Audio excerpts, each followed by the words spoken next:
Bonjour et bienvenue dans le podcast NBA Corner où nous allons revenir sur les temps forts des matchs de Noël. On va également parler de Maxime Reynaud et des Nets de Brooklyn. Pour m'accompagner, c'est Flavien Porta que j'accueille sans tarder. Bonjour Flavien. Salut Josh, bonjour à tous. Flavien, c'est la deuxième fois que tu viens. Tu étais venu me parler des rookies, des rookies français aussi, au début de la saison. Voilà, tu es l'animateur de la chaîne YouTube Goat to Guy. Ouais, c'est ça. Vous en êtes où sur votre chaîne actuellement là?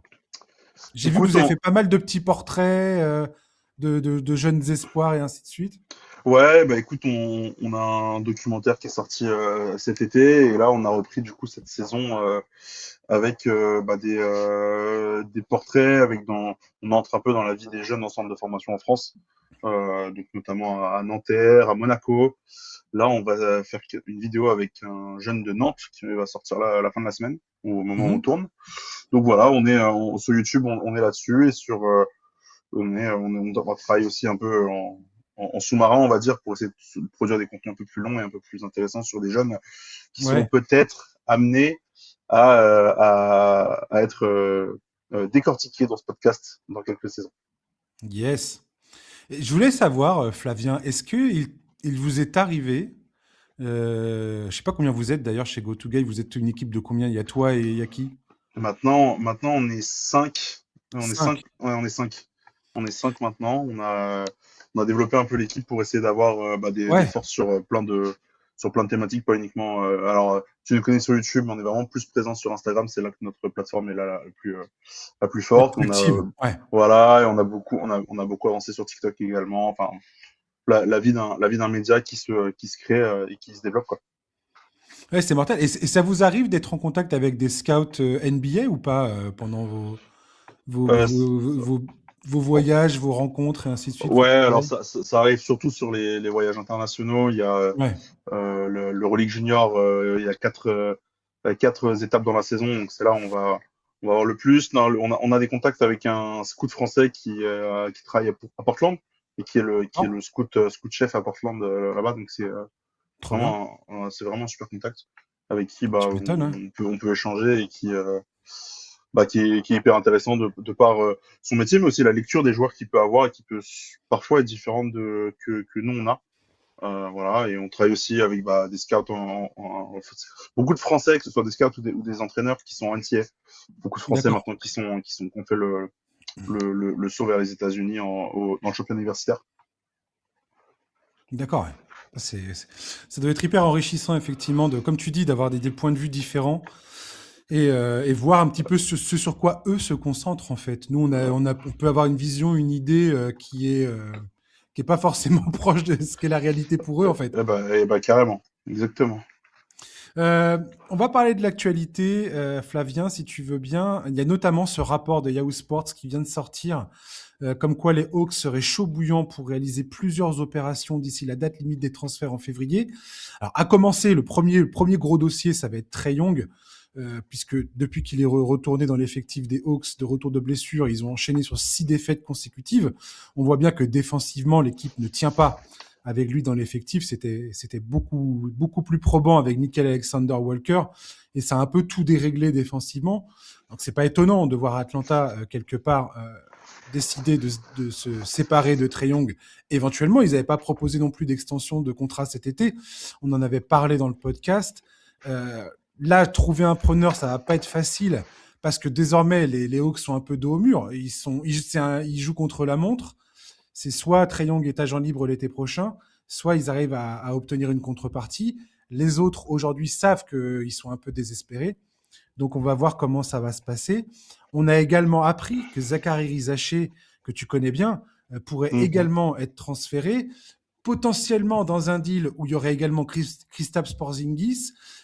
On sait tous, on en a parlé également dans un épisode il y a quelques temps de ça, d'Atlanta, qui était un des candidats pour récupérer Anthony Davis, donc potentiellement un deal avec Dallas, où il y aurait Kristaps Porzingis et Zaccharie Rizaché qui pourraient partir à Dallas et éventuellement des pics de draft. Ça restera à voir comment ça se présentera dans le deal exactement. Pour moi, c'est une folie douce de se séparer de Zaccharie Rizaché qui a 20 ans et qui, je trouve, a montré des belles choses. Alors, c'est peut-être pas ce qu'on pourrait attendre d'un numéro 1 d'une draft, mais la draft 2024 n'était pas forcément avec un niveau très très élevé, si tu regardes un petit peu les joueurs qui s'y trouvent. Ton avis d'abord sur Trae Young et ensuite ton avis sur Zachary Rizaché. Eh bien, écoute, moi, je trouve que mon avis, en tout cas, il est assez lié sur les deux cas. Ouais, Parce que je trouve il montre que la franchise a clairement cassé son projet qu'ils ont essayé de construire quand ils draftent Zach il y a 1 an et demi, en se disant on va avoir Trae Young qui va donner des ballons à Rizaché, à Daniels, à Johnson, à Porzingis. Et au final, tu te rends compte ça ressemble moi je trouve en tout cas que ça ressemble à un aveu de faiblesse de la part de la franchise en disant bah ils ont l'impression qu'ils se sont trompés en tout cas sur beaucoup de choses, sur le développement de Trae Young où ça fait bientôt 7-8 ans qu'il est dans 7 ans qu'il est dans cette franchise. Et effectivement, ils ont une finale de conf, je crois, ouais, ils ont une finale de conf en 2021, ouais, effectivement. et tu vois, ça commence à remonter, ça va faire cinq Ouais, saisons. carrément. Ouais. Et N'empêche qu'ils ont passé 2 tours, ils ont battu les Sixers, ils ont mis fin à la carrière de Ben Simmons par la même occasion, et ils se sont inclinés face aux champions en titre. Donc ouais, mais c'est pas rien. Moi, je pense qu'ils avaient trouvé leur limite à ce moment-là avec Trae Young, et j'aimais pas le deal de garder Trae Young avec cette équipe qui est relativement jeune. Autant je comprends la volonté de se débarrasser de Trae Young, autant Zachary Rizaché, je trouve que perdre patience dès maintenant, c'est quand même extrêmement surprenant, non? bah moi je trouve c'est surprenant et en même temps enfin, oui, c'est surprenant parce que c'est en fait c'est un numéro 1 de draft, mais à mon sens, c'est pas forcément non plus très surprenant vu qu'il a une saison vraiment pas bonne pour le coup et peut-être qu'en fait de ce que eux ils voient en interne, peut-être Hmm. qu'ils ne voient pas un développement comme ils l'espèrent. Et tu peux essayer, bah, tu vois, enfin, ils ont quand même déjà 15 victoires sur la saison, mais ils peuvent descendre à la draft assez vite s'ils coupent. Moi, en fait, je trouve envoyer Rizaché, ok, mais encore une fois, pourquoi faire si c'est pour Anthony Davis? Moi, je trouve que c'est vraiment. Enfin, c'est bien, mais tu fais pas un move extraordinaire pour changer de perspective. Tu vas aussi peut-être un peu limiter, ou enfin en tout cas restreindre pardon, Jalen Johnson qui fait une grosse saison. Pas sûr qu'en fait le move Anthony Davis soit une bonne idée. Après, Zach, vu la saison qu'il fait, je comprends en fait que les Hawks au moins cherchent un petit peu, questionnent d'autres franchises Ouais, pour bah ok, est-ce que ça vous intéresse ou pas. Ce serait trop tôt, c'est sûr, parce que il a 20 ans et c'est vrai que la saison dernière avait été très bonne, mais en fait le souci qu'il a, c'est qu'il met pas ses tirs et que ouais, bah complètement. Ouais. pour un ailier shooter, bah c'est pas possible. Et son apport offensif est trop limité. Par contre, défensivement, c'est toujours très bon et il a il a il a travaillé, il perd moins de ballons, il fait plus de passes décisives, il provoque plus de pertes de balles aussi, plus d'interceptions. Il est quand même toujours dans une progression, mais c'est vrai que on n'arrive pas du côté des Hawks et du côté de Zach à le développer sur son scoring. Et c'est là-dessus qu'on attendait principalement aussi quand il sort de, de, de Bourg-en-Bresse il y a 2 ans, quoi. Ouais, ça, je peux le comprendre tout à fait. Allez, si jamais l'idée est d'aller prendre un mec comme Anthony Davis, qui a 32 ans, qui est blessé systématiquement tout le temps, enfin, je veux dire, je pense que les auditeurs qui écoutent le podcast régulièrement connaissent mon opinion d'Anthony Davis, qui est un très bon joueur au demeurant, hein. Quand il joue, c'est quelqu'un d'absolument impressionnant. C'est un des meilleurs intérieurs de la ligue, il n'y a aucun souci là-dessus. Le problème, c'est qu'il ne joue pas et que quand tu es une équipe comme les Hawks et que tu as Jalen Johnson, Dyson Daniels, qui sont jeunes, je pense que tu peux tout à fait. Moi, je trouvais que l'idée de construire autour de Jalen Johnson, Zachary et Dyson Daniels était une excellente idée. Du moins, tu continues de développer, tu continues de voir ce que tu as entre les mains et tu as le temps. Et si tu as des résultats, tant mieux. Si tu arrives à te qualifier pour les playoffs, tant mieux. Mais te précipiter, parce que si tu fais venir Anthony Davis, tout d'un coup, tu forces ce groupe à accélérer de façon exponentielle son développement. Alors après, tu peux te dire, ouais, mais l'idée, c'est peut-être d'accrocher une place de playoff. Comme ça, tu forces un peu la formation des jeunes en playoff, et puis Anthony Davis, tu le laisseras partir à terme. aller sacrifier des tours de draft pour récupérer Anthony Davis, ça par contre, pour moi, ça serait complètement abruti, quoi. Je comprends même Ah, pas le deal. moi, Il n'y a ça, aucun scénario où ce truc-là fait sens. Si tu transféré Zachary Isaché et Kristaps Porzingis pour récupérer un mec lambda et des pics de draft, là, ok, pourquoi pas. D'ailleurs, c'est Mark Stein qui explique que... non, c'est pas Mark Stein. C'est Mark Stein qui a sorti l'info, mais c'est un autre reporter, un autre insider sur X qui a expliqué que le Thunder était peut-être un des clients à regarder concernant Zachary Rizaché, parce que eux, ils se disent, s'il y a moyen de récupérer un mec comme ça pour un ou deux pics de draft, on verra ce à quoi Atlanta, avec quoi Atlanta se sera contenté. OKC pourrait tout à fait venir un mec comme ça qui rentrerait dans leur logique de développement. Et je me dis, est-ce que c'est pas aussi un aveu de faiblesse de la part d'Atlanta d'être dans la capacité de développer Zachary Isaché quand même? Enfin, je trouve que cette franchise n'a jamais été réputée pour ça, mais je trouve ça naze en fait d'abandonner aussi rapidement. ouais, et puis tu as eu un premier choix de draft quand même. C'est pas rien, même si tu peux avoir des loupés. Et dans l'histoire de la NBA, il y a des loupés énormes que l'on connaît tous, Mais complètement, mais mais au lui, il a bout de, l'air d'être en un joueur fait, de rotation quand même. mais c'est plus que de la rotation parce qu'il a été titulaire sur les 30 matchs qu'il a joué cette année.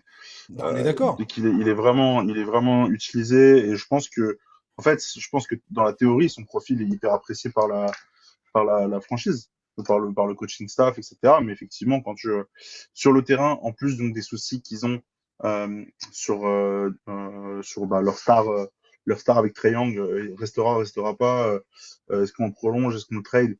Peut-être que la franchise se trouve dans un entre-deux un peu compliqué de se dire bah notre équipe en fait si on trade les deux, enfin si on en trade un des deux, on peut repartir au moins le projet, enfin redémarrer un projet. Mais après j'ai envie de te dire redémarrer un projet jusqu'à quand? Parce que bah là je vois, sauf immense chance à la draft encore une fois, parce que la draft peut te rapporter des joueurs de qualité et l'année prochaine elle va être très belle cette draft. Mais bon, reconstruire pour reconstruire. Moi, je trouve que c'est pas hyper intelligent. Et alors encore moins, comme tu disais, Anthony Davis, ça a aucune pertinence de timing, que ce soit pour les Hawks ou pour Davis lui-même. Ouais, complètement. Ouais. Par contre, OKC, si ils sont déterminés à aller chercher Rizaché, effectivement, ils ont des assets en plus à envoyer. Bah, Pour lui, ce serait un cadeau immense parce que du coup, tu te retrouves dans une rotation de joueurs où tout le monde a sa place. Lui, il est capable, je pense, de trouver sa place. Et avec des joueurs qui écartent le terrain, donc il sera moins une menace. Et lui, il peut mettre ses tirs dans ce cas-là. hmm. Écoute, on verra bien ce que ça donnera, mais je suis assez surpris du changement d'ambiance totale du côté des Hawks, notamment concernant Zachary. Euh, Ça coïncide avec le retour de Trae Young. Qui se débarrasse de Trae Young, je trouve que c'est une bonne chose. Je milite pour ça depuis un moment, et je pense que c'est ça qu'il faut faire du côté d'Atlanta. Mais moi, c'était dans l'optique de construire autour des jeunes. Et quand bien même, pour l'instant, Rizaché n'est pas offensivement le joueur qu'ils espéraient être, c'est pas sur un joueur de 20 ans qui a même pas 2 saisons dans les pattes que tu tires des conclusions en disant bah non, il nous sert à rien, c'est mort quoi. Ouais, Et tu peux complètement même d'accord. encore continuer à le développer, vu la saison qu'ils étaient en train de faire jusqu'alors, où c'était plutôt très encourageant. Et là, une série de 6 défaites, bah forcément, tu tombes, tu chutes totalement au classement. Là, je crois qu'ils sont 10e de la conférence Est au moment où on enregistre ce Ouais, ils sont numéro. dixième. Voilà. Porzingis, on savait tous que c'était très probablement une monnaie d'échange avec ses 30 millions pour essayer de récupérer un contrat ou d'autres joueurs ou je ne sais pas, mais on verra bien ce que ça donnera. Mais ouais, je suis curieux de voir ce que vont faire les Hawks et pour l'instant, je suis pas très confiant sur la pertinence des choix qui sont partis pour faire. Mais bon, on verra bien. Les matchs de Noël, mon cher Flavien, je ne sais pas si tu as l'opportunité de regarder tout ça, mais je voulais parler de 2 sujets en particulier concernant ces matchs de Noël dont on a déjà entendu parler encore et encore et encore. Mais je me dois de souligner le fait que dans ce dernier match de la soirée, on a un pivot serbe qui s'appelle Nikola Jokic, qui allait nous servir un match complètement déglingo. 56 points, 16 rebonds, 15 passes décisives. Premier triple-double en 55-15-15. Il a battu également au passage le record de points inscrits en prolongation avec 18 pions dans le temps supplémentaire avec des paniers décisifs plantés les uns après les autres au moment où ses coéquipiers étaient en panne d'adresse. Sur le coup, j'ai même pas réalisé qu'il était en train de faire ça. J'étais tellement surexcité et dégoûté parce qu'ils ont mené tout le match. Minnesota revient, ils égalisent à la fin sur un 3 points d'Anthony Edwards. Ils se prennent un 9-0 pour commencer la prolongation. J'étais colère, Flavien. J'étais pas content. Ah, mais Et là, tu as Jokic qui te sort une espèce de performance complètement ubuesque. Et ça me fait plaisir parce que à la fin d'un match comme ça, bah, c'était difficile de pas lui redonner son statut de meilleur joueur de la NBA. Alors, pour moi, il n'y a jamais eu vraiment de débat, mais voilà. Et là, aujourd'hui, plus ça va, plus il pousse son nom dans des conversations où ça tutoie les meilleurs joueurs de tous les temps, très clairement. Beaucoup pointent du doigt son palmarès. Oui, avec un seul titre, il peut pas encore aller chercher les mecs qui sont dans le top 10, top 5. Ok, pourquoi pas, ouais, je veux bien savoir, mais ce que fait Nikola Jokic, tu sais, Flavien, il y a un truc avec Charlie, qu'on rigole tout le temps à chaque fois, et je lui dis, mais est-ce que cette année encore, Jokic est capable de progresser? Alors que le mec, ça fait 4-5 ans maintenant qu'il est sur un niveau complètement fou, quoi. Et c'est incroyable que cette saison encore, après avoir tourné en triple-double la saison dernière, il est encore plus fort, Flavien. Je ne comprends pas ce joueur, mais je suis plus qu'aux anges. Je sais pas quoi dire. J'ai plus ouais, d'adjectifs, Flavien. quand tu vois son match, il est à 4 points, je crois, de battre le record de Ouais, Bernard King à Noël. Enfin, à égaliser, ouais. à l'égaliser, exactement, qui était de 60 points. Mais effectivement, en fait, t'as plus de mots au bout d'un moment pour décrire les performances de Jokic parce que bah, tout ce qu'il fait tous les soirs, ça a vraiment aucun sens. Et bah, quand tu le vois sur le match quand tu vois le match de Noël, là, euh, moi, je l'ai pas vu en direct, mais je me suis réveillé, je crois peut-être à la mi-temps où il faisait déjà un match de porc, et quand je me réveille le matin, On s'est réveillé au même moment, Flavien. ah ouais, et je me réveille le matin, bah, je vois écrit 56, 16, 15, 2 contre. Le mec, il a pris que 21, il a pris que 21 tirs dans le match. En fait, c'est que enfin, tu t'as juste à ta soirée et à apprécier ce qui se passe. En fait, le niveau du joueur est trop fort. Et tu vois, Minnesota revient dans la partie, est capable d'aller arracher une prolongation, parce que quand même Minnesota, on a une très bonne équipe de la conférence Ouest. J'espère en tout cas, moi j'aimerais bien voir peut-être les Wolves contre Denver, que ça devienne un peu peut-être une rivalité, que ça se rejoue en playoff, Ouais, qu'il y ait des, complètement. qu'il Ouais. y ait des choses cool, hein.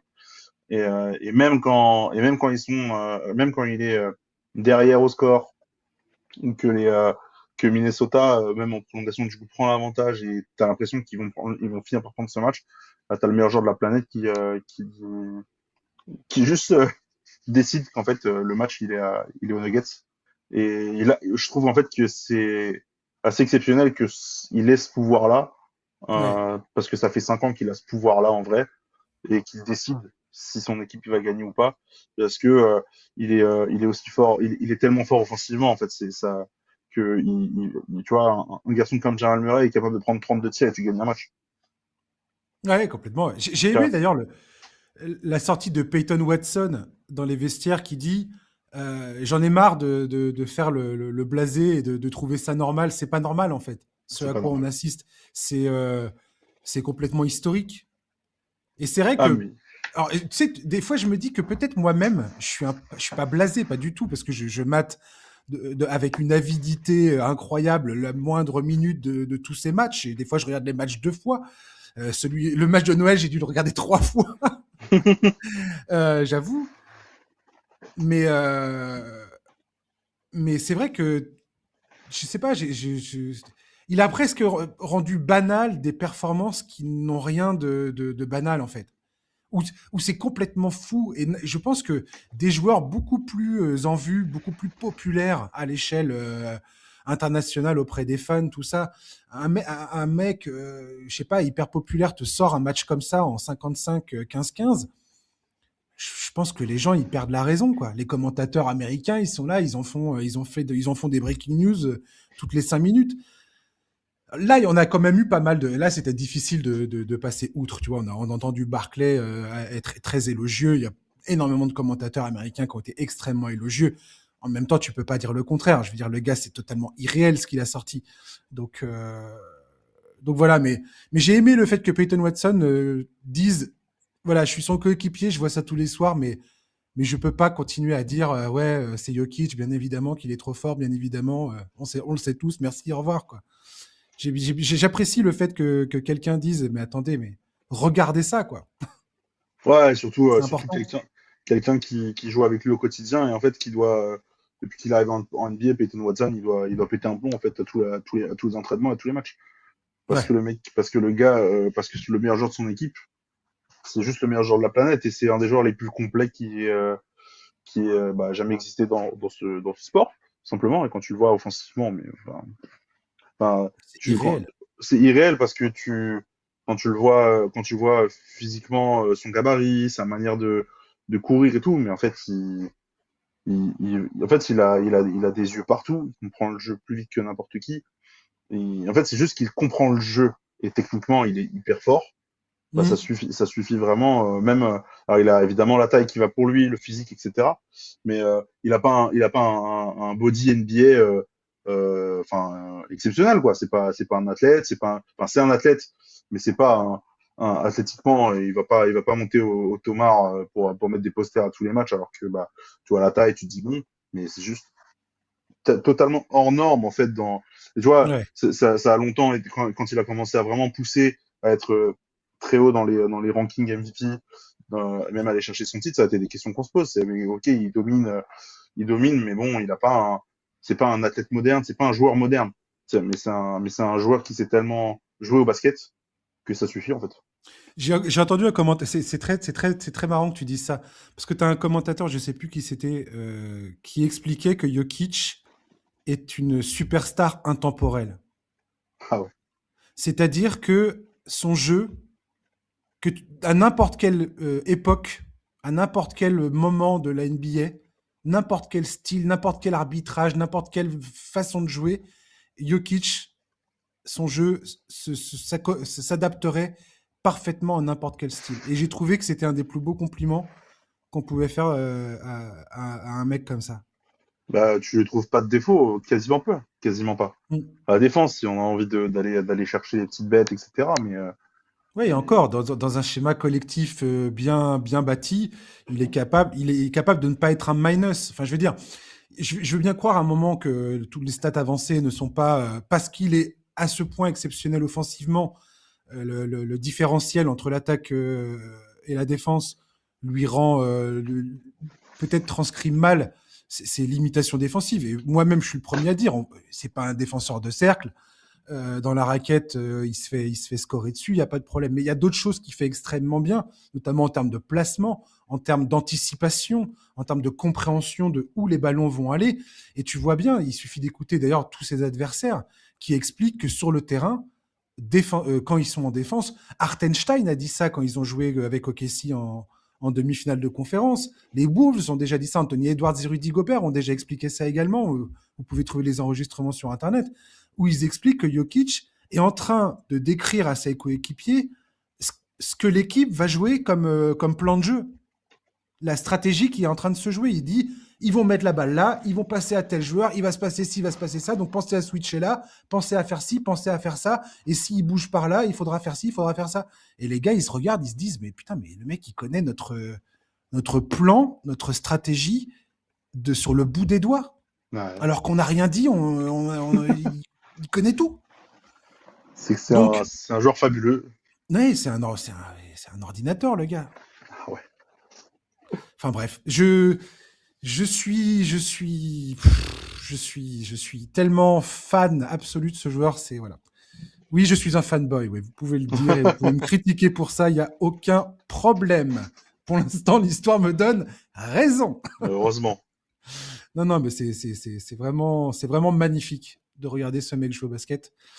Et je n'en démordrai pas.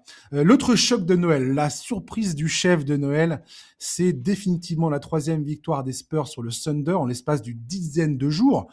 Début décembre, on avait OKC qui semblait partie réalisée pour une saison historique, quasiment sans rival. Ils étaient sur une série de 16 victoires consécutives avant d'affronter San Antonio à Las Vegas dans le cadre de la NBA Cup. Et 10 jours plus tard, on a les Spurs qui les ont battus à nouveau à 2 reprises et avec la manière, parce que ils ont complètement éclaté OKC à domicile à San Antonio. J'étais parti pour mettre un billet, moi, sur le fait que cette équipe des Spurs allait probablement goûter à la meilleure version du Thunder une fois qu'ils joueraient sur le terrain d'OKC. Je pensais vraiment qu'OKC allait sortir, mais tu sais, avec la volonté du champion en titre, du style, vous nous avez battus à 2 reprises, dont une belle fessée sur votre parquet. Là, on va remettre les pendules à l'heure, on va vous montrer qui est le champion en titre. Et c'est pas du tout ce qui s'est passé, Flavien. Ils se sont mangés une défaite, mais c'est assez fou. Et ce que je trouve absolument génial, c'est qu'on était parti quasiment pour donner une bague de champion à OKC au mois de novembre, enfin au début décembre. Et ce que j'adore là-dedans, c'est que non seulement les cartes sont complètement rebattues, on a une équipe des Spurs qui tout d'un coup fait pratiquement figure de... Enfin, ils sont parmi les contenders clairs, nets et précis dans cette conférence Ouest où on n'osait pas trop aller jusque-là malgré tout, malgré les bonnes choses qu'on voyait sur le terrain. Et au-delà de ça, ça relance totalement l'intérêt pour la saison parce que le Thunder est plus que jamais prenable. En tout cas, les Spurs, eux, sont un vrai problème pour OKC, Flavien. Tu regardes la première mi-temps, ils ont encaissé 69 points au Oklahoma à domicile. Voilà, ça va pas plus loin. Ils ont, c'est vrai que tu vois le début de saison, tu te dis match de Noël, match télévisé antenne nationale, match prime time un peu de la saison avec ce qui ressemble quasiment aux 2 meilleures équipes ce qui est les 2 meilleures équipes de la conférence Ouest avec Oklahoma qui est probablement la meilleure équipe de l'NBA. Il y a tout pour avoir un rendez-vous. Oklahoma, en plus, en ayant perdu les 2 premiers matchs de la saison, plus l'NBA Cup contre cette même équipe des Spurs, il y avait tout, je pense, toutes les cartes en main pour que Oklahoma sortent un revenge game et qu'ils en plantent 30 d'écart. Ouais, moi je pensais que ça allait être hyper violent. Et que t'énerves vraiment cette équipe d'Oklahoma. Surtout que tu as Victor qui sort encore du banc à ce moment-là, qui du coup on sait pas exactement comment il est, sur quelle forme, etc. Et même si c'est un peu serré sur le premier, en fait chaque carton n'a pas été très comment dire, très dominé par les Spurs qui font plus 5, plus 4, plus 7. Bon, ouais, sauf qu'en fait ils gagnent 3 cartons sur 4. Ils gagnent 3 cartons sur 4. Donc ils se retrouvent avec 20 points d'avance, et sauf que tu es à 20 points d'avance contre Oklahoma chez eux, tu leur infliges la première défaite de la saison à domicile pour une équipe qui voilà, qu'on voyait peut-être battre des records en début de saison quand on les a vus démarrer vraiment pied au plancher. Ils ont gagné énormément de matchs, etc. Là, ils sont déjà à 5 défaites en 31 matchs. Bon, déjà, vraiment, on va aller dans la mesure, mais c'est vrai que moi j'ai été assez surpris de comment Oklahoma a été impacté en fait par ces Spurs là, parce qu'ils ont même avec un Wemby qui est limité en minutes. Victor, il est à plus 13 de plus manus, quasiment le meilleur de l'équipe. Il est en double-double, il fait le match qu'il faut. À côté, t'as un De'Aaron Fox qui a été excellent. Et c'est vrai que du côté d'Oklahoma, on n'a pas trouvé ce rythme. Caruso a pas été dedans. Ta star Shea a pas non plus vraiment été au rendez-vous. Jalen Williams, il a presque été inquiet de son niveau face aux Spurs en se disant mais est-ce qu'il va bien? Est-ce qu'il s'est totalement remis de sa blessure au poignet, de son opération et tout ça? Enfin, on commençait tout d'un coup à trouver toute une série de circonstances, d'essayer de planter un contexte pour expliquer la contre-performance de Casey. Moi, j'ai l'impression que c'est aussi la géométrie du terrain qui change complètement face aux Spurs parce que tu as Victor Wembanyama et aussi et je voulais te parler de ça avec toi parce que tu as Stephen Castle et Dylan Harper qui sont. Dylan Harper, c'est encore un autre truc, on va en parler après. Mais Stephen Castle, sa défense sur le périmètre sur Chegidius Alexander, Flavien, j'ai rarement vu un joueur aussi efficace pour défendre sur Chegidius Alexander. Sa capacité à bouger avec Chegidius, notamment latéralement, à ne pas manger ses feintes. Alors, il fait des erreurs, hein, bien évidemment. Je veux dire, Chegidius, le mec, met la misère absolument à tout le monde. Et Castle arrive à rester avec lui, à rester à bonne distance pour éviter de se prendre des fautes toutes les 5 minutes. Et en même temps, il arrive quand même à jouer physique sur l'homme, c'est-à-dire à ne pas le laisser faire ce qu'il a envie de faire, quoi. Et à faire notamment les décalages. Et comme Che Gilgeous, qui a l'habitude d'aller au contact de ses défenseurs, qui le sert de près pour créer l'espace, là, avec Castle, il avait beaucoup plus de difficultés à faire ça parce que Castle a compris que s'il était trop près, c'était contact, espace et donc shoot pour Che Gilgeous.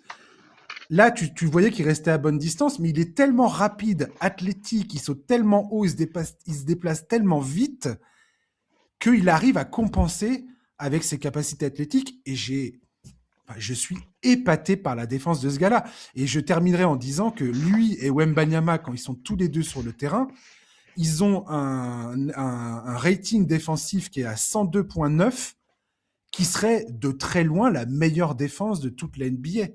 Ils ont un net rating de 13,5 toutes les 100 possessions quand ils sont tous les deux sur le terrain. C'est n'importe quoi. C'est n'importe quoi. Défensivement, Wembanyama et Castle, c'est l'enfer sur terre pour les équipes adverses. Ouais, et puis avec Castle, bon, sur le tir extérieur, c'est pas ça, mais t'as un garçon qui est capable d'aller pénétrer, d'aller chercher des points aussi. Le fait qu'il soit Exactement. quasiment à 19 points de moyenne sur la saison te montre aussi il a vraiment trouvé la pleine mesure bah, il a trouvé sa place, on va dire, dans le collectif des Spurs. Et c'est pas aussi, tu vois, on va dire que San Antonio a quand même une saison a eu une saison, fin de saison un peu étrange l'année dernière avec la L'absence thrombose de Wembanyama, ouais, sur une bonne partie. de Ouais. Wemby. Il n'est pas non plus là sur toute la saison. Et bah pour prendre les rênes et pour prendre vraiment Alors c'est vrai que je trouve que l'effectif des Spurs c'est vraiment amélioré en qualité. Je peux dire un truc, Flavien, vite fait, sur un truc que tu as dit par rapport à Castle, vite fait. Bien sûr, bien sûr. Excuse-moi, mais c'était juste que tu parlais d'un truc hyper pertinent sur le jeu en pénétration de Stephen Castle. Et je voulais juste dire à quel point tu avais raison. L'an dernier, en tant que rookie, il faisait donc il était en drive, donc jeu en pénétration, 9,4 pénétrations par match. Là, il en est à 13,6 et il est à 70% de réussite en tant Ah, mais... à la finition dans la peinture, ce qui C'est est fou. énorme. Et effectivement, c'est pas un bon shooter extérieur. Par contre, tout ce qui est autour de la raquette et ainsi de suite, il s'est vachement amélioré au point que j'ai vu quelqu'un, je crois qu'il est à 60% sur ses tirs à 2 points, sur ses conversions à 2 points. Donc, ce qui comprend les tirs en pénétration et les tirs plus proches, enfin plus éloignés, pardon, du cercle. Et c'est extrêmement efficace à tel point que j'ai vu un journaliste je crois que c'était de CBS NBA qui le comparait un peu à Jimmy Butler, tu vois, en disant il y a du Jimmy Butler dans Stephen Castle, dans sa façon de gérer ses points. C'est-à-dire que c'est potentiellement pas un gros shooter, bien que quand il marque des fois des 3 points qui sont des putains de backbreakers dans les matchs, mais c'est un joueur qui sait malgré tout jouer qui sait jouer sur ses qualités offensives. Il ne fait jamais trop de tirs à 3 points. Par exemple, il ne va pas se gaver alors qu'il n'est pas bon. Il sait où trouver ses tirs. Il a compris où trouver ses tirs. Et j'adore ce joueur pour ça. Très intelligent. Mais c'est bien aussi avec Castle et cette capacité à pénétrer. Je pense aussi qu'il profite pas mal ce que tu parlais de géométrie un peu spéciale de l'attaque des Spurs, mais Mm-hmm. d'avoir un Victor qui, on sait pas, enfin, les équipes ne savent pas encore vraiment défendre sur Victor, même si c'est pas, Tout à fait. c'est en fait qui va t'inventer des choses pendant les matchs et du coup, tu vas, ses coéquipiers à Victor, à Wemby, ont des opportunités bien plus spéciales qu'ils vont en avoir dans d'autres équipes. Et je pense que du coup, Castle, la saison dernière, était déjà un rookie hyper performant, mais dans une équipe qui gagnait un peu moins. Là, par contre, ça va, ça gagne, et lui, il a augmenté sa, sa capacité à Son scorer à efficacité. l'intérieur. C'est ça, Ouais, c'était ouais, le mot que je cherchais. ouais, Parce que ouais, non, mais il t'as prend pas plus, raison. il prend pas plus de tirs que l'année dernière. Il est à 4 points de moyenne de plus. Et il prend pas plus de, il prend un peu plus de lancers francs, avec la même efficacité, mais il a euh, vraiment amélioré juste son travail près du cercle, et bah, l'efficience avec laquelle il va pouvoir rapporter des points à son équipe. Et tu vois, même au-delà de ça, il est capable d'aller chercher beaucoup plus de passes décisives. Euh, Ouais. non, il perd des ballons, mais en tout cas, tu sens un jeune joueur qui est vraiment en train de se développer à vitesse grand V. Et ce qui est effrayant, c'est à côté d'un autre joueur qui est Wemby, comment dire, lui aussi se développe à vitesse grand V, et de Dylan Harper qui fait une saison rookie qui est quand même correcte pour un rookie dans une équipe où il n'a pas une place forte. Ouais, complètement. Alors, juste pour terminer sur Stephen Castle, euh, t'as raison. La présence de Victor Wembanyama change tout. De toute façon, pour les Spurs, c'est évident de dire ça. Ils ont malgré tout tenu le coup quand il est sorti sur blessure pour son mollet. Ils étaient à 9 victoires, 3 défaites, je crois, pendant son absence, ce qui est extrêmement solide. Et merci beaucoup à De'Aaron Fox. De'Aaron Fox, il alterne les performances. Si tu regardes un petit peu ses performances à De'Aaron Fox, il y a des fois il est en feu, il y a des fois tu as l'impression qu'il passe à côté de son match. Moi, je trouve que De'Aaron Fox est d'un professionnalisme dans cette équipe de San Antonio et d'un altruisme incroyable. Il bouffe jamais le ballon, mais il est là quand ils ont besoin de lui. Quand il faut piloter l'équipe, quand il faut avoir un meneur sûr qui maintient les ballons, qui sait quoi faire en attaque, qui sait quoi faire en défense, qu'il faut placer tout le monde, je trouve que c'est un très très bon gestionnaire sur le terrain, d'Aaron Fox. Et c'est un truc dont ils avaient absolument besoin.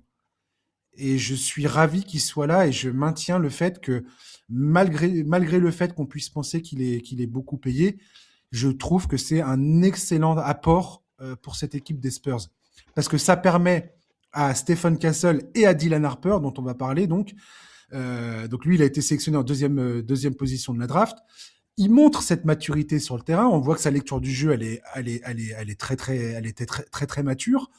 Il a une capacité à changer de rythme, à trouver son chemin vers le cercle. Alors, il n'est pas hyper efficace pour le coup, lui, à la finition. Il peut encore s'améliorer. Mais on voit qu'il est confortable. Et tu vois que le jour où il va comprendre comment trouver ses points, ça va aller tout seul. Et il est dans cette position. Les Spurs ont ce truc à 3 meneurs de jeu, là, où quelque part, Dylan Harper peut être un meneur rookie, qui est très compliqué. Le poste de meneur en NBA, quand tu es rookie, c'est excessivement difficile à maîtriser. Et en même temps, il n'a pas de pression. Parce que tu as 2 gars au-dessus de lui qui, de toute façon, si lui, il est en train de merder, il n'y a pas de problème. On peut mettre Castle, on peut mettre De'Aaron Fox. Vas-y, Dylan Harper, c'est pas ton soir, il n'y a pas de problème. J'ai noté un truc. Tu sais, depuis quand il n'a pas marqué un 3 points en match, Dylan Harper? Depuis le 19 décembre. Oh la vache. Bon, NBA, c'est une éternité, hein. C'est une éternité. Il rate tout. Sauf qu'aujourd'hui, personne n'est en train de parler du fait que Dylan Harper foire tous ses 3 points depuis plus de 10 jours. Non. On est là, ah, c'est super, les Spurs, incroyable, nanana. Ça aussi, c'est un luxe. Ça aussi, c'est un luxe dans une équipe qui est profonde, qui a une profondeur de banc, qui a des vrais talents à disposition. Et je trouve ça absolument génial, ce truc à 3 meneurs à San Antonio. Cette équipe, elle est extraordinaire à suivre, vraiment. Mais tu vois, pour parler d'Harper, je pense, dans une situation qui, moi, me paraît idéale pour développer un rookie. Ouais, C'est-à-dire, tu as une superstar qui met la victoire et qui met le collectif en avant. Tu as un sophomore qui est à côté de toi et qui te fait aussi progresser, avoir aussi un vétéran, D'Aaron Fox, qui te fait progresser. Donc, il est particulièrement bien entouré. Et il a de la chance, c'est qu'il a des minutes et que ça gagne. Il a des minutes importantes dans la rotation des Spurs. parce que ils ont quand même récupéré un deuxième choix à la draft et que il faut le mettre sur le terrain. Mais quand ils le mettent sur le terrain, le mec il est bon. Le mec il est bon. En tout cas, ils ont à la fois du temps pour le développer parce que les Spurs sont pas dans un il y a aucune temporalité qui fait que les Spurs sont pressés de gagner tout de suite. Mais en fait, les Spurs gagnent déjà. Donc tant mieux. C'est Ça ne ça. per- et je trouve que pour un jeune joueur comme lui, c'est un accélérateur de carrière et d'expérience assez fort. De déjà jouer des matchs de très haut niveau en plus dans la conférence Ouest, qui est une conférence un peu plus relevée qu'à l'Est. Euh, il est pour moi, je trouve, limite dans la meilleure situation possible, vu qu'il a des meneurs à la fois jeunes et talentueux à côté de lui, un meneur expérimenté et une superstar qui vraiment, euh, même si c'est lui qui brille le plus, il va scorer le plus, mais il fait briller les autres aussi. Pour moi, il est tombé parfaitement et il est rentré pile dans le moule que les Spurs Hmm. voulaient lui mettre pour progresser cette année. Et là, pour le coup, c'est effectivement, en fait, tu peux pas. T'as l'impression déjà que c'est plus un rookie dans l'équipe, mais Carrément. qu'il est déjà intégré, qu'il est déjà installé dans la rotation, comme si ça faisait Mais il 3, l'est. 4, 5 saisons, et il l'est. C'est ça qui est très fort. Et effectivement, les Spurs aussi ont font une saison excellente aussi parce que ils ont plutôt bien drafté, mais ils ont surtout très bien intégré leur rookie sur les 2, 3 dernières saisons. Je vais te faire rigoler un petit peu, Flavien. J'ai deux, Allez. trois stats un peu rigolotes à te soumettre. Tu vas voir, je me suis frotté les yeux plusieurs fois en lisant tout ça. Et d'ailleurs, j'aimerais souligner quand même un truc avec Dylan Harper, c'est que dans les 2 derniers matchs à élimination directe de la NBA Cup à Las Vegas, donc des matchs coup près, pour moi, c'est des très bons signes. Sur des matchs coup près, le gars a planté sur les 2 matchs 45 points, 8 sur 12 à 3 points. Il a distribué. Non, c'est. Il a quasiment perdu aucun ballon, voilà, c'est ça, face à OKC. Il a planté, c'était combien? C'était 4 points, 10 passes décisives, 5 interceptions, 0 balle perdue en 20 minutes face à OKC. Donc, il était un des Ouais. grands artisans de cette victoire. Les Spurs, avec Dylan Harper dans l'effectif, ils sont à 17 victoires et 3 défaites. Quand il est sur le terrain, ils ont un offensive rating à 121,3, ce qui serait top 5. Alors attends. Ce qui serait, là, je vais retrouver il faut que j'enlève ça. Hop, pardon. Hop. Ça serait la deuxième meilleure attaque de la ligue, juste devant Houston. Dylan Harper et Stephen Castle. Ils font partie des arrières qui shootent à moins de 30% à 3 points, malgré le fait qu'ils tournent à 20 points de moyenne toutes les 36 minutes. Ok, c'est un ratio. C'est quand même pas bon. Rapporté à 36 minutes en moyenne, ils sont tous les deux à 20 points, à 20 points, mais ils shootent à moins de 30%. Avec eux, donc il y a Dylan Harper, il y a Stephen Castle, il y a Devin Booker et TJ McConnell. Cependant, quand ils sont sur le terrain tous les deux, Castle et Harper, on pourrait croire que le fait qu'ils soient pas adroits au tir à 3 points, ça soit un malus pour l'attaque des Spurs. Eh ben, ils ont un net rating de plus 23 Oh la vache. quand ils sont sur le terrain tous les Oh. deux. Encore plus drôle. Maintenant, tu rajoutes Victor Wembanyama aux côtés de Stephen Castle et de Dylan Harper. Alors, ils ont joué, échantillon tout petit, ils ont joué 55 minutes. Mais dans ces 55 minutes, ils ont un net rating, tiens-toi bien, de 50, de 51,1. Alors, si on veut faire une différence brute en termes de scoring, ils ont un plus 59, Ah. tous les trois réunis sur le terrain. Ah C'est ouais. complètement fabuleux. Alors, c'est tout petit comme échantillon, mais ça va dans le sens de ce que tu étais en train de dire, dans l'esprit de dire ça fonctionne. Cet effectif fonctionne admirablement. Et Dylan Harper, Stephen Castle, Victor Wembanyama et tous les joueurs de cette équipe ont tous un rôle. Ils le jouent à la perfection. Il faut aussi applaudir le coaching staff d'avoir mis en place, d'avoir trouvé un système qui a l'air de tout à fait convenir à cet effectif. Et franchement, c'est épatant ce à quoi on est en train d'assister. Parce que c'est rare d'avoir des jeunes joueurs comme ça qui soient capables d'avoir un tel ratio positif sur le terrain. Ouais, et puis même c'est que moi je trouve le roster particulièrement bien construit parce que tu as des jeunes, mais tu as beaucoup de vétérans.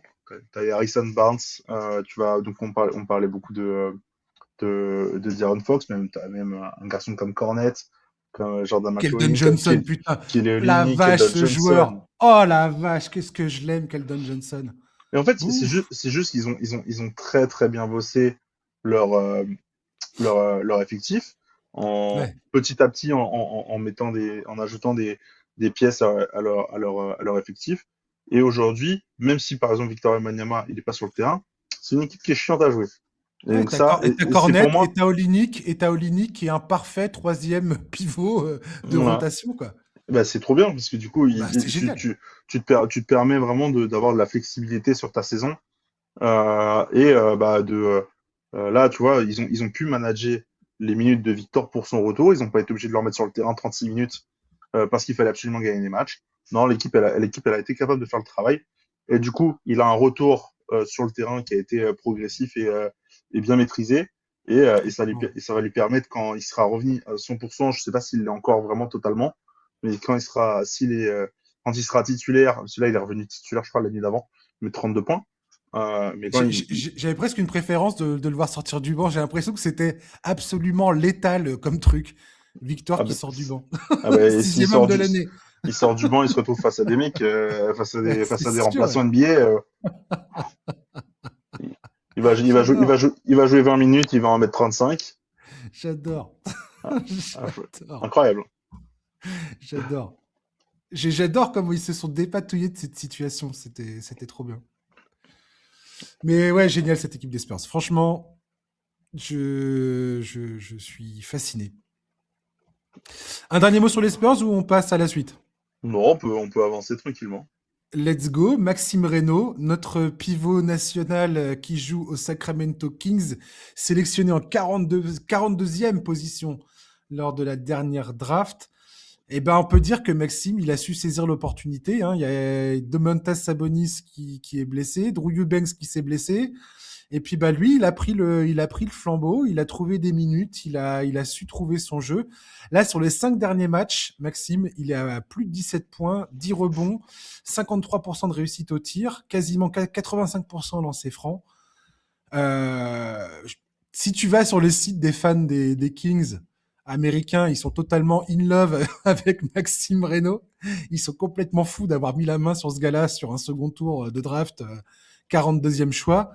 La progression, elle est constante. J'ai adoré le fait qu'il rende un peu hommage à Russell Westbrook dans le fait que il lui avait permis de gagner confiance en lui, il lui avait expliqué un petit peu comment être efficace sur les pick and roll et que ça lui avait donné vachement confiance en lui et dans ses capacités.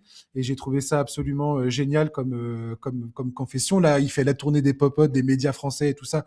C'est un mec absolument adorable par-dessus tout. Flavien, est-ce que tu es surpris par les performances de Maxime Reynaud? Oui et non. Oui, parce que je m'attendais pas personnellement à ce qu'il ait autant sa chance en fait aussi vite. Ouais, tu m'étonnes. En même temps, l'hécatombe, il faut aussi savoir profiter des opportunités. Et l'hécatombe qu'il y a eu devant lui lui a servi, et encore plus quand là, il y a peut-être une semaine, Domantas Sabonis en a repris pour un mois de convalescence. Donc bah, il a encore un mois à montrer que c'est un joueur qui peut être mis sur le terrain en NBA. Donc ça, Ouais, mais comme tu dis, c'est un truc, c'est pas du tout gagné. C'est pas parce que tu as des minutes que tu brilles pendant tes minutes. Enfin, on a vu plein de joueurs qui avaient des minutes et puis finalement, ils se retrouvent à faire le fond du banc parce que ça gère pas du tout. Et ah, lui, il gère. Il gère Lui, grave. lui, ça a été fait super proprement parce qu'il a pas de minutes en début de saison. Sabonis joue. Au moment où il se blesse, ou peut-être un petit peu avant, Maxime, il a envoyé en G-League. Il a joué un match, mais parce qu'il a fait 18-18 ou 18-15, je sais plus exactement les chiffres, mais en tout cas, gros double-double. Donc bah, le lendemain, il est reparti avec l'équipe NBA, puis il les a jamais relâchés. Il a joué, il a eu des minutes. Petit à petit, il est monté. Pourquoi moi ça me surprend pas aussi, c'est parce que c'est un rookie relativement âgé, on va dire. C'est un jeune de 22 ans, donc il a quand même un peu de bouteille de basket derrière lui quand même. Il a fait 4 ans à la fac et il était l'un, si ce n'est le meilleur joueur de la NCAA l'année dernière. Donc tu as quand même je trouve que c'est pas surprenant parce qu'il comprend aussi très très bien le basket. C'est un garçon qui c'est une tête. Parce qu'à Il a l'air brillant. Il a en l'air fait, brillant mais à la base, Maxime, c'est un joueur qui est allé à Stanford non pas pour le basket, mais pour les études. pour les C'est pas- études. Et, alors, il faisait du basket à très haut niveau à côté, mais ce qui était, pourquoi aussi il fait 4 ans à la fac, c'est parce que lui derrière il récupère un diplôme qui était, je sais plus, il travaille dans les maths ou dans les stats, je sais plus exactement, mais enfin, dans une matière scientifique, il a eu son diplôme.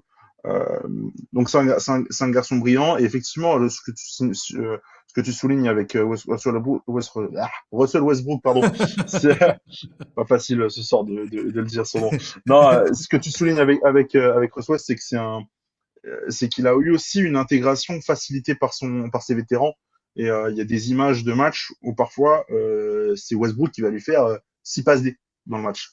Il va Ouais. sur les 20 points que Maxime va pouvoir mettre, il y en a 12 qui sont assistés par Westbrook.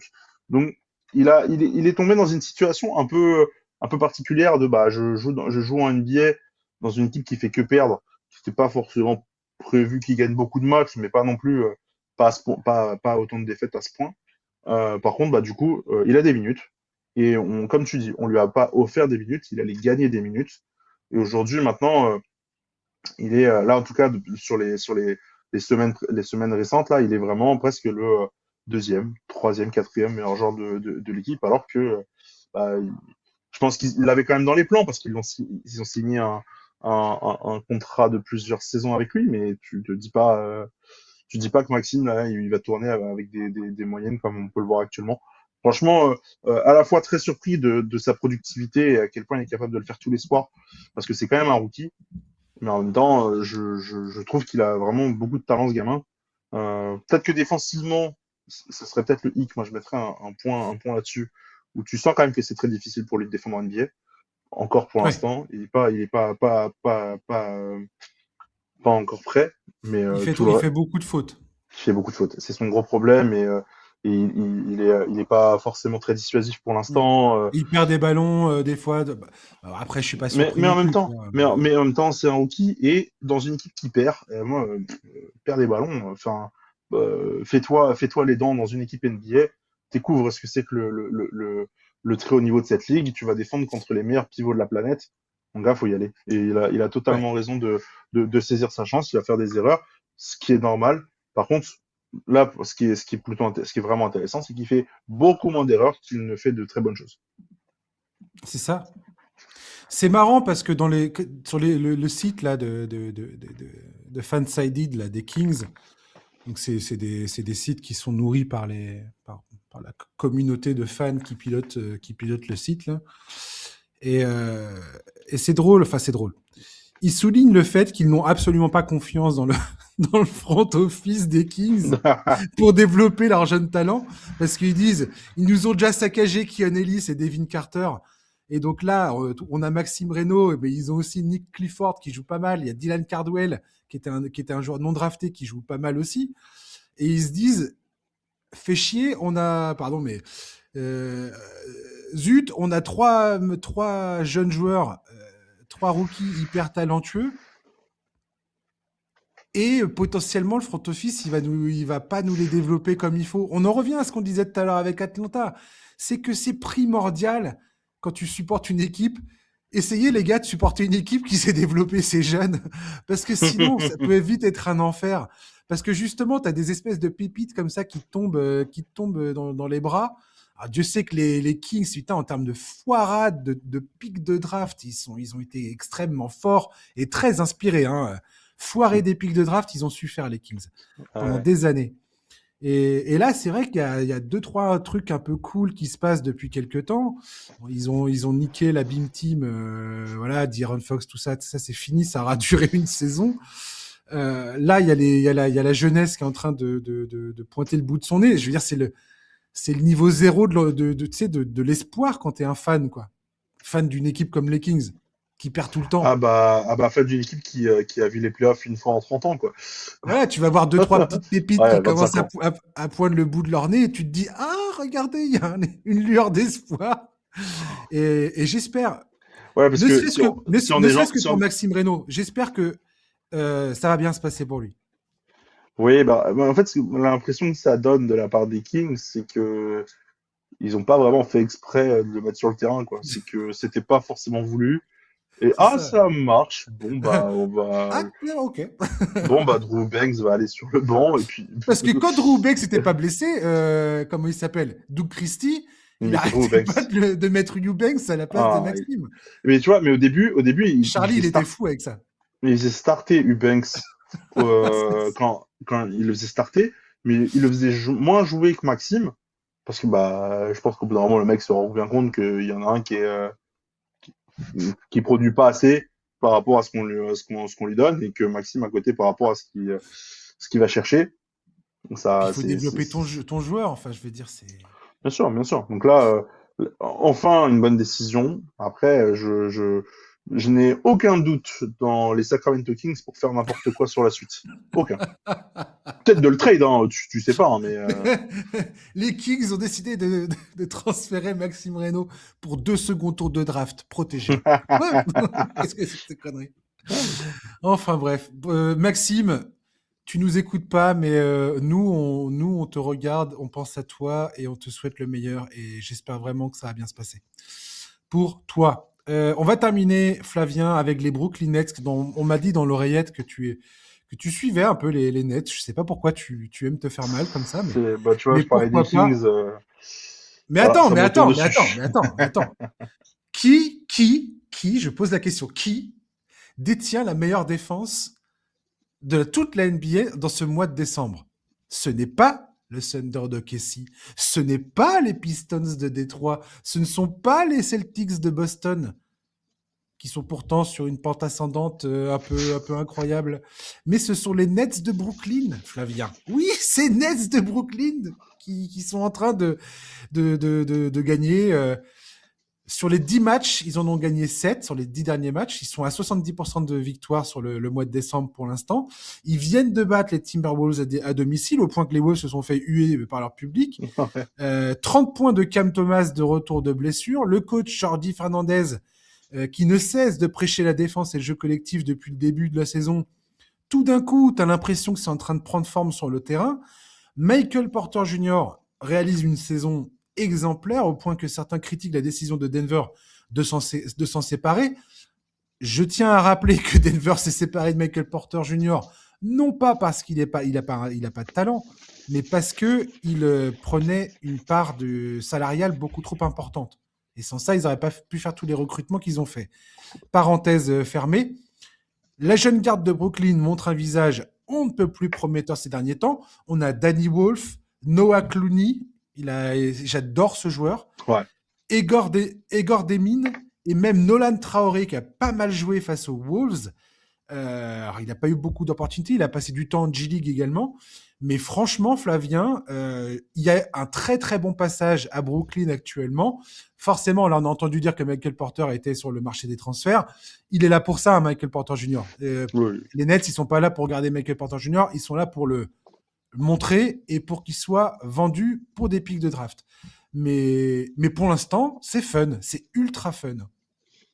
C'est marrant parce que moi du coup, on l'a dit, une petite affection pour ces Nets-là. Moi, quand la saison a débuté, et moi je fais partie de ce genre de fans-là, oh, plus on perd de matchs, plus ça m'arrangeait cette saison, honnêtement. Ouais.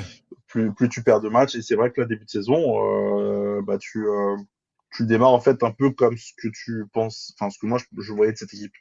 Une équipe qui a beaucoup de rookies, qui a certes un joueur qui va beaucoup scorer, voire deux en Porter et Thomas, mais derrière une équipe globalement qui apprend encore à être une équipe NBA.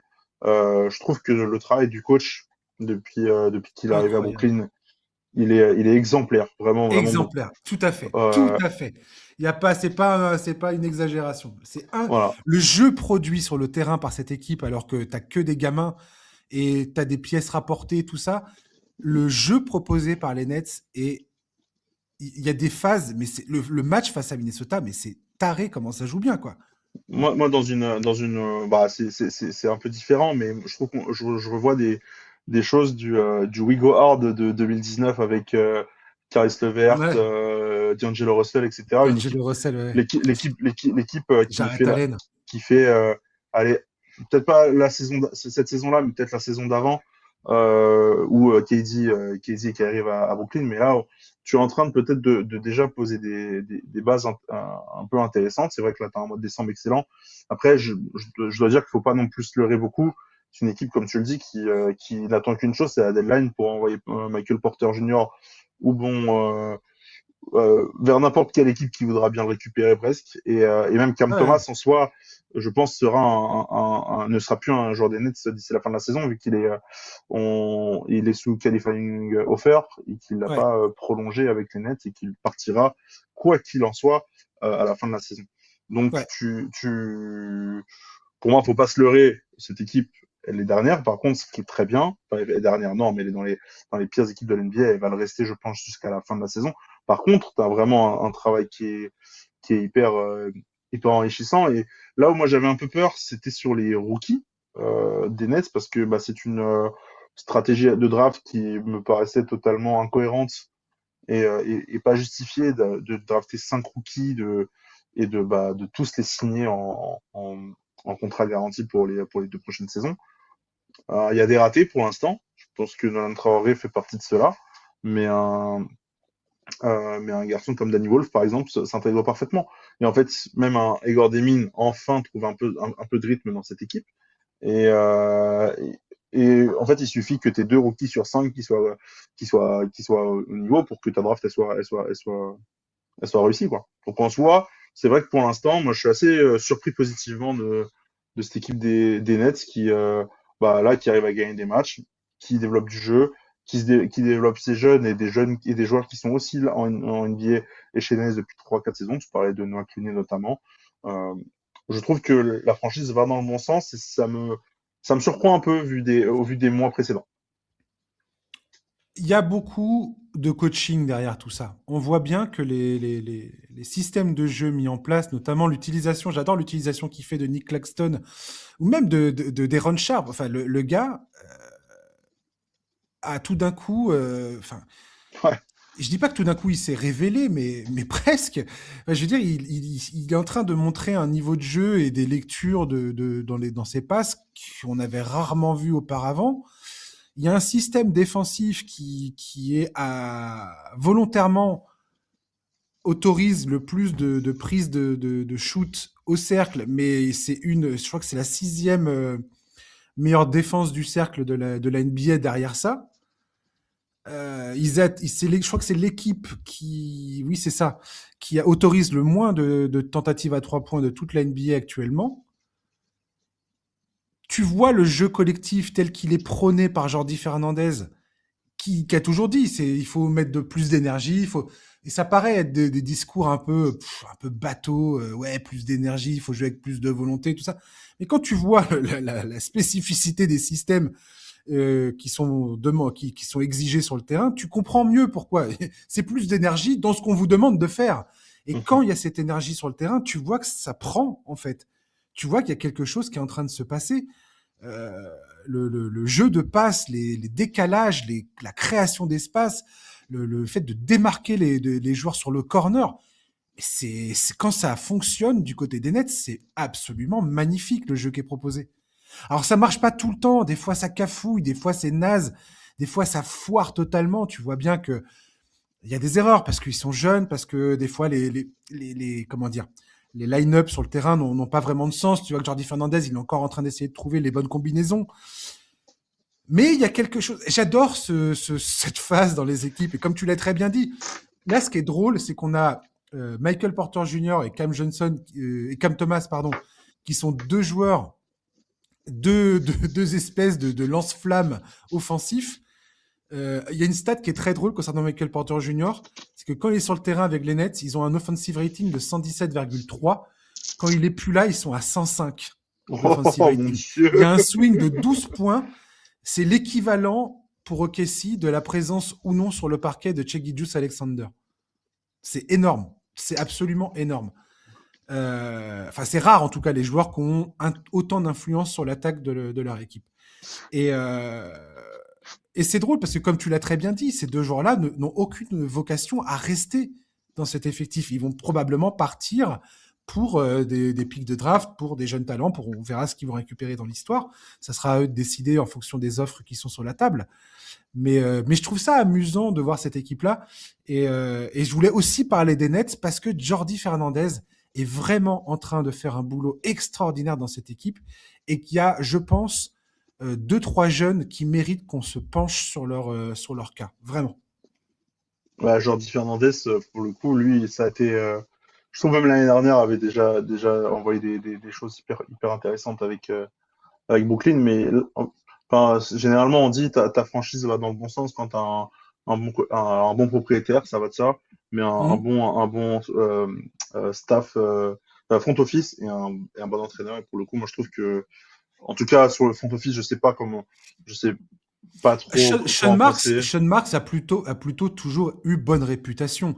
Il a été critiqué pour le fait Bon, de Harden, construire cette équipe avec Kyrie, KD et James Harden. Ok, mais en même temps, je veux dire, tu as moyen de signer Kevin Durant et Kyrie Irving qui te disent on a envie de venir dans ton équipe. moi, non, moi je te le dis en tant que fan, moi c'est pas le move avec Kyrie Casey qui pourrait plus me chafouiner. Au contraire, moi je trouve que c'était le bon move à faire. Mais après parce qu'il a aussi lui le front office obéit aussi un petit peu à ce que veut le propriétaire. Le propriétaire probablement que Tout à fait. il avait été fait 2-3 ans avant ce changement de propriétaire à l'époque. Il demandait forcément probablement de gagner des matchs. Là, donc bah tu fais le move. Je trouve que moi, c'est vraiment cet été qui m'a vraiment posé question sur est-ce que le front office va dans le bon sens. En tout cas, D'accord. je trouve qu'ils ont en donnant la liberté à Jordi Fernandez de produire le jeu qu'il produit actuellement, je trouve qu'ils ont en tout cas ils sont peut-être sur la même longueur d'onde et ça suffit déjà. Ça suffit déjà à ce niveau-là Hmm. pour reconstruire quelque chose dans cette franchise qui bah, repart quand même de très bas, pas autant que dans la fin des années 2010, mais tu peux essayer de développer quelque chose avec ce front office et ce coach qui a des idées et qui les met en place. On l'a vu aussi, c'est le sélectionneur du Canada. C'est une sélection qui est en pleine expansion et lui, il est vraiment aussi vraiment le gars qui construit petit à petit une sélection qui va devenir, je pense, l'une des équipes nationales à suivre sur la décennie qui va arriver, puisque t'as chez Gibbs Alexander, mais pas que. Et on les avait croisés justement au JO, ça avait été excellent. Euh, Jordi Fernandez fait partie des pierres centrales pour la reconstruction des Nets. Et après, à voir aussi donc comment tu vas pouvoir l'entourer de joueurs qui vont être à la fois vétérans, mais un Nick Claxton, par exemple, j'aimerais bien le voir rester encore à Brooklyn. Je trouve qu'il a un Ouais. profil, C'est très, quoi? très Il me fait bien. penser à Miles Turner à Indiana, Nick Claxton aux Nets. C'est le genre de joueur, je pense, qui représente vraiment l'âme de cette équipe, quoi.